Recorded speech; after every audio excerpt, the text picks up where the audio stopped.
ஆத்ம நமஸ்காரம். இந்த வீடியோவில் நாம் பார்க்கக்கூடிய விஷயம் என்னன்னு கேட்டிங்கன்னா, தன்னுணர்வுக்கும் அறிதலுக்குமான வேறுபாடை இந்த வீடியோவில் நம்ம பார்க்குறோம். அறிதல் என்பது நம்மளுடைய மொழியில் இருக்கக்கூடிய அறிவு, கல்ச்சரில் இருக்கக்கூடிய அறிவு. இந்த மொழி அறிவையும் கல்ச்சர் அறிவையும் எடுத்து சேகரித்து கொடுக்கக்கூடியவர்கள் அறிஞர் என்று நம்ம சொல்கிறோம். ஏறத்தாழ அஞ்சரைப்பட்டியில் இருக்க பொருட்களை எடுத்து தனக்கு தேவையான குழம்புகளை வச்சுக்கிற மாதிரி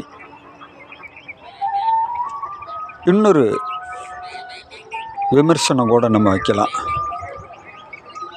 அடுத்தவங்க எடுத்து வச்ச வாமிட்டை தனக்குள்ளே எடுத்து போட்டு துப்புவதின் மூலமாக சித்திரம் வரையக்கூடிய ஒரு திறமையான கலைஞன், அவன்தான் அறிஞன் அப்படி வச்சுக்கிடலாம்.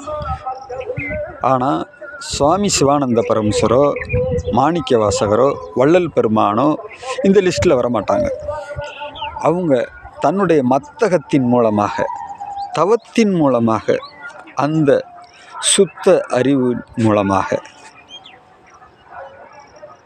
அந்த விஷயங்களை சேகரித்து இந்த உலக மக்கள் முன்னேற்றத்திற்காக வழங்கியவை. அந்த 1000 ரூபாய்க்குள்ள 100 ரூபா அடக்கம்ன்ற மாதிரி நம்மளுடைய முக்தி, மோட்சம், ஞானம் இவைகளெல்லாம் அதற்குள்ளேயே சாத்தியம். ஆக நாம் எதை நோக்கி நகல வேண்டும்? அப்போ அதுவாக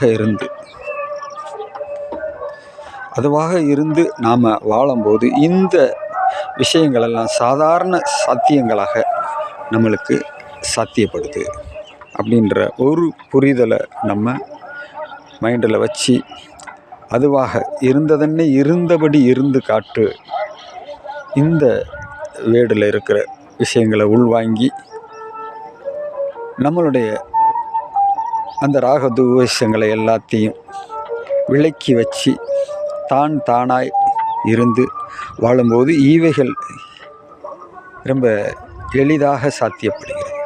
ஆத்ம நமஸ்காரம்.